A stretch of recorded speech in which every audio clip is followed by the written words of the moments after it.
आज हम इंटर में यानी कि 12th क्लास में बायोलॉजी में चैप्टर 4 में आगे का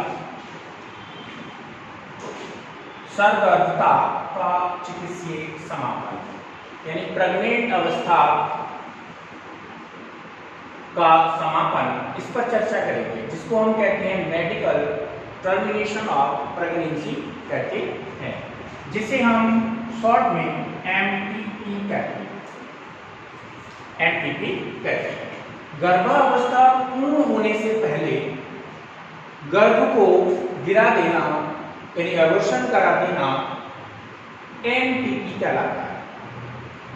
पूरे संसार में लगभग, अगर हम वर्ल्ड की बात करें तो वर्ल्ड में लगभग 4.5 से 5 करोड़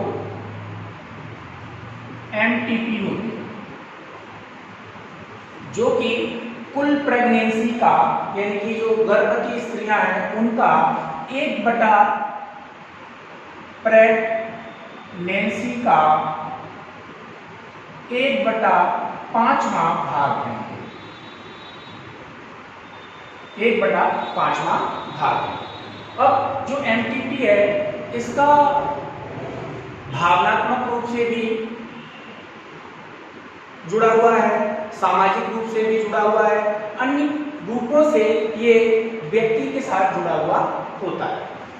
बात आती है कि जो एमटीपी है ये क्यों कराई जाती है, तो अनचाहे गर्भ को रोकने के लिए बहुत सारे ऐसे कारण होते हैं कि जैसे परिवार नियोजन कार्यक्रम, परिवार नियोजन जो तकनीक अपनाई जाती है वो तकनीक अगर फेल हो जाती है तो गर्भ ठहर जाता है। तो उस गर्भ से बचने के लिए यानी अनचाहे गर्भ से बचने के लिए एमटीपी का प्रयोग किया जाता है। इसके अलावा यौन अपराध हो जाते हैं, बहुत सारे अन्य कारण हो जाते हैं, जिससे महिला प्रेग्नेंट हो जाती है तो वहां पर एमटीपी कराया जाता है। आपको बता दें कि ये जो एमटीपी है, एमटीपी को इंडिया में 1971 में कानूनी मान्यता दे दी गई है। यहाँ पर अब एमटीपी में होता क्या है, वैसे तो जो एमटीपी है यहाँ पर वो इसलिए कराई जाती है कि बच्चे में पता लगाया जाता है कोई रोग तो नहीं है, आनुवंशिक रोग तो नहीं है या अन्य प्रकार की कोई विकृति तो नहीं है, तो उससे बचने के लिए एमटीपी होती है, कराई जाती है, उसकी स्वीकृति दी गई। लेकिन इसका दुरुपयोग हो रहा है। दुरुपयोग ये है कि गर्भावस्था में पता कर लिया जाता है कि होने वाली संतान लड़की है या लड़का है। अगर होने वाली संतान लड़की है तो क्या करा देते हैं, एमटीपी करा देते हैं यहाँ पर। लेकिन जो एमटीपी होती है इससे सबसे ज्यादा जो असर है वो उस महिला पर पड़ता है, उसके स्वास्थ्य पर पड़ता है, उसके स्वास्थ्य पर पड़ता है, क्योंकि एमटीपी में जो स्वास्थ्य है वो प्रभावित होता है यहाँ पर। तो जो सर्वगर्भता चिकित्सीय समापन है वो अनचाहे गर्भ से बचने के लिए या भ्रूण में कोई दोष आ गया है उसके लिए एमटीपी होती है। एमटीपी का जो सबसे उपयुक्त समय है वो है 3 मंथ तक होता है, यानी 3 मंथ तक एमटीपी हो सकती है यहाँ पर। अब 3 मंथ से ऊपर अगर एमटीपी होती है तो वो सबसे ज्यादा रिस्की मानी जाती है। इसके अलावा हमारे देश में क्या होता है कि नीम, हकीम, झोला छाप डॉक्टर, अन्य प्रकार के लोग हैं, उनसे भी एमटीपी करा दी जाती है, जिससे जो महिला है, स्त्री है, उसकी जान जोखिम में पड़ जाती है यहाँ पर। एमटीपी जो है प्रशिक्षित डॉक्टर के द्वारा करानी चाहिए यहाँ पर। ये तो ये आपका जो टॉपिक है वो खत्म हुआ। अब हम नेक्स्ट टॉपिक पढ़ेंगे। इसमें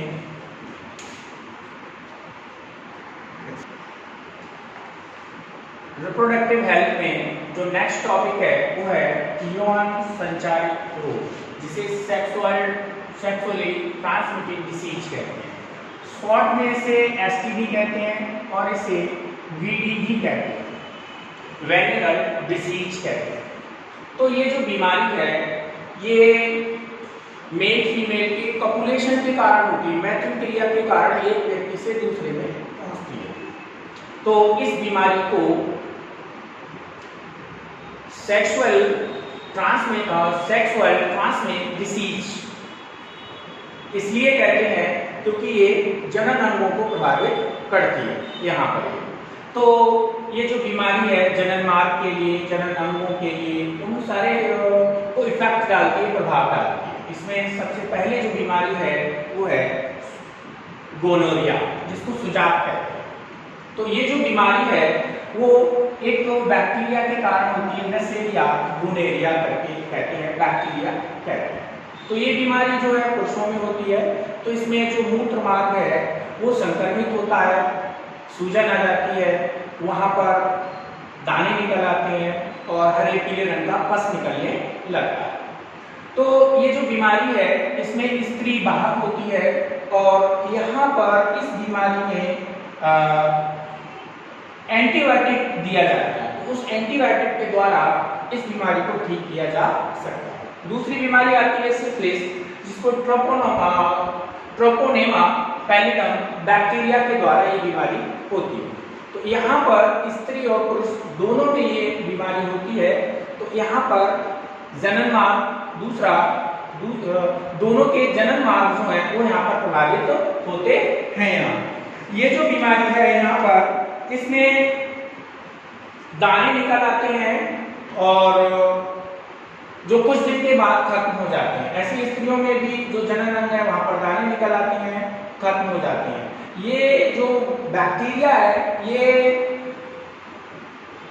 शरीर के अन्य अंगों को भी प्रभावित करता है, जैसे हार्ट है, किडनी है, अन्य दूसरे जो अंग हैं उनको भी यहाँ पर प्रभावित करता है। इसके बाद आता है जेनाइटल हर्पीज, जननांगों का हर्पीज। ये सिंप्लेक्स वायरस के कारण होता है। ठीक है, तो ये जो हर्पीज रोग है ये भी जननांगों को प्रभावित करता है। जननांग जो है इससे प्रभावित होते हैं, उनके ये बीमारी को उत्पन्न करता है। यहाँ पर जो है छाले जैसी संरचनाएं बन जाती हैं, छाले जैसी संरचनाएं बन जाती हैं, फफोले जैसी संरचनाएं पड़ जाती हैं यहाँ पर। उसके बाद आता है ट्राइकोमोनियासिस। तो ट्राइकोमोनास वाइजाइनेलिस प्रोटोजुआ के कारण होता है, प्रोटोजुआ के कारण यहाँ पर ये होता है। तो यहाँ पर क्या होता है, ये जो बीमारी है ये केवल स्त्रियों में होती है। तो इसमें जो वैजाइना है वहां से श्वेत द्रव आने लगता है, जिसको श्वेत प्रदर के नाम से भी कहते हैं। तो ये जो बीमारी है प्रोटोजुआ के कारण यहाँ पर होती है, प्रोटोजुआ के कारण ये बीमारी होती है। तो यहाँ पर कुछ दवाइयाँ हैं तो दी जाती हैं। इसके अलावा इसमें स्त्री पुरुष दोनों को उपचार करना पड़ता है यहाँ पर ये। उसके बाद आता है क्लैमाइडिया। तो क्लैमाइडिया ट्राइकोमैटिक नामक जीवाणु के द्वारा होती है। इसमें मूत्र मार्ग में सूजन आ जाती है, यानी कि यूरेथ्रा में सूजन आ जाती है, एपिडिडाइमस उसमें सूजन आ जाती है, या दूसरे जो अंग है जनन अंग उनमें सूजन आ जाती है, शोथ उत्पन्न हो जाता है। इसके बाद आता है जेनिटल वार्ड्स, यानी कि जननांगों पर मस्से। तो जननांगों पर जो मस्से निकलते हैं ये भी काफी खतरनाक है। ये यहाँ पर HPV वायरस के कारण होता है, इसको ह्यूमन पैपिलोमा वायरस कहते हैं यहाँ पर। अब ये जो बीमारियां हैं इसके अलावा अगर हम बीमारियों की बात करें तो हेपेटाइटिस बी एक ये भी बीमारी है। दूसरी जो बीमारी है एड्स, क्योंकि हम इनको आगे पढ़ेंगे, अगले चैप्टर में पढ़ेंगे। ये ऐसी बीमारियां हैं ठीक जो कि जिनका इलाज एक प्रकार से संभव नहीं है। बाकी का इलाज किया जा सकता है, इनका इलाज संभव नहीं है। इसका भी इलाज जो है बहुत मुश्किल से मिलता है। बाकी सभी में सावधानियां और इलाज यहाँ पर किया जा सकता है। यहाँ पर रिप्रोडक्टिव हेल्थ में अगर हम वांध्यता का जिक्र ना करें तो ये चैप्टर अधूरा है। ठीक, वांध्यता इनफर्टिलिटी, पूरे विश्व में अनेक ऐसे दंपति हैं, दंपति का मतलब है पति पत्नी हैं, जो कपुलेशन की क्रिया के पश्चात भी संतान उत्पन्न नहीं कर सकते। ठीक, संतान उत्पन्न न कर पाना बांझपन कहलाता है, यानी वांध्यता कहलाता है। ठीक, तो ये बांझपन क्या है? बांझपन समझ में आ गया कि यहाँ पर पति पत्नी मिलकर संतान पैदा नहीं कर सकते हैं, संतान सुख से वंचित हैं एक प्रकार से, तो ये बांझपन कहलाता है। अब बांझपन में अपने आप संतान उत्पन्न न कर पाना, इसका जो दोष है वो स्त्री के लिए दिया जाता है, जबकि बांझपन में स्त्री यानी कि फीमेल और मेल दोनों में से कोई भी जो है बांझ हो सकता है, इनफर्टिलिटी हो सकता है। यहाँ पर स्त्री भी हो सकती है और पुरुष भी हो सकता है यहाँ पर, लेकिन दोष केवल स्त्री को दिया जाता है कि संतान नहीं हो रही, वो बांझ है, बांध है। तो फीमेल में बांझपन के कई कारण हो सकते हैं। सबसे पहली बात यह है कि बांझपन में जैसे अंडाणु का नहीं बनना, अंडाणु का साइज बड़ा होना, अंडाणु निषेचित नहीं हो पाना, फैलोपियन नलिका में सूजन होना, अंडाणु का आगे नहीं बढ़ पाना, निषेचित एग का रोपण नहीं हो पाना, ये कारण हो सकते हैं फीमेल में, जिसके कारण उसमें बांझपन के लक्षण आ जाते हैं। यहाँ पर दूसरा जो है मेल, पुरुष में भी बांझपन के लक्षण हो सकते हैं। वो ये है कि इसमें इसका जो फीमेल होता है, फीमेल में शुक्राणु की संख्या कम होना, या कभी कभी ऐसा भी हो जाता है कि बिल्कुल शुक्राणु नहीं हो सकते, यानी शुक्राणु की संख्या नील हो सकती है। तो ये कारण हो सकते हैं बांझपन के। वैसे तो ये भी है कि अगर दंपत्ति बांझ है और वो जो है संतान को गोद ले सकता है, संतान को प्राप्त कर सकता है, लेकिन इस बांझपन को दूर करने के लिए जनन प्रौद्योगिकी की शुरुआत हो गई। यानी कि अब ऐसी तकनीक आ गई है जिन तकनीक के द्वारा बांझपन को दूर किया जा सकता है, जिसमें सबसे पहली जो तकनीक है उसको कहते हैं IVF, इन विट्रो फर्टिलाइजेशन कहते हैं यहाँ पर। तो इन विट्रो फर्टिलाइजेशन में क्या होता है, स्त्री का अंडाणु लिया, पुरुष के शुक्राणु लिए, प्रयोगशाला में स्त्री के फैलोपियन नलिका वाला वातावरण उत्पन्न किया जाता है, वहां पर उसका निषेचन कराया जाता है, और निषेचन कराने के बाद 8 कोष की या 32 कोष की जो भ्रूण होता है उस भ्रूण को गर्भाशय में पहुंचाया जाता है।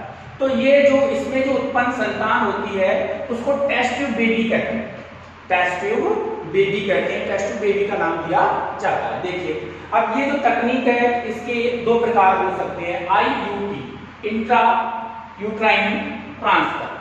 तो यहाँ पर क्या करते हैं, शुक्राणु लिया, अंडाणु लिया, प्रयोगशाला में प्रशिक्षित डॉक्टर अपने आधुनिक उपकरणों की सहायता से अंडाणु का निषेचन करते हैं, फिर उसमें विदलन कराते हैं, विदलन कराने के बाद उसमें 32 कोष की भ्रूण बनाते हैं। तो यहाँ पर जो भ्रूण है वो कितना हो जाता है, 32 सेल्स का हो जाता है।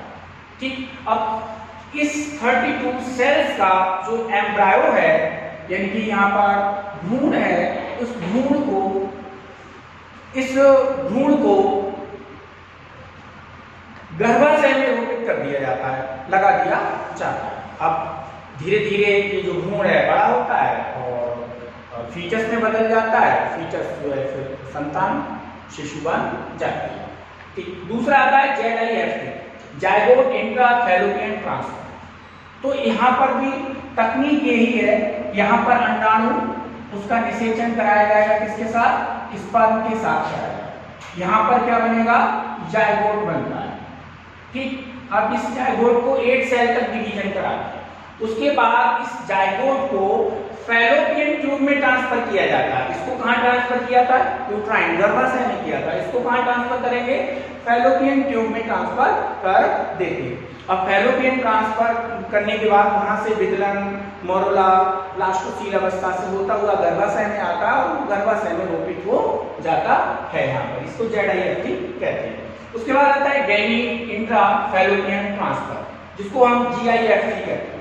तो GIFT में क्या करते हैं, स्त्री का अंडाणु, पुरुष के शुक्राणु एक साथ फैलोपियन ट्यूब में ट्रांसफर कर दिए जाते हैं, जहां पर उनका फर्टिलाइजेशन हो जाता है, एज ए सैरोगेटेड मदर मान लीजिए। तो यहाँ पर क्या होता है, अंडाणु और शुक्राणु दोनों का निषेचन फैलोपियन ट्यूब में हो जाता है, वहां से प्रक्रिया शुरू हो जाती है और प्रेगनेंसी शुरू हो जाती है। तो इसको GIFT कहते हैं।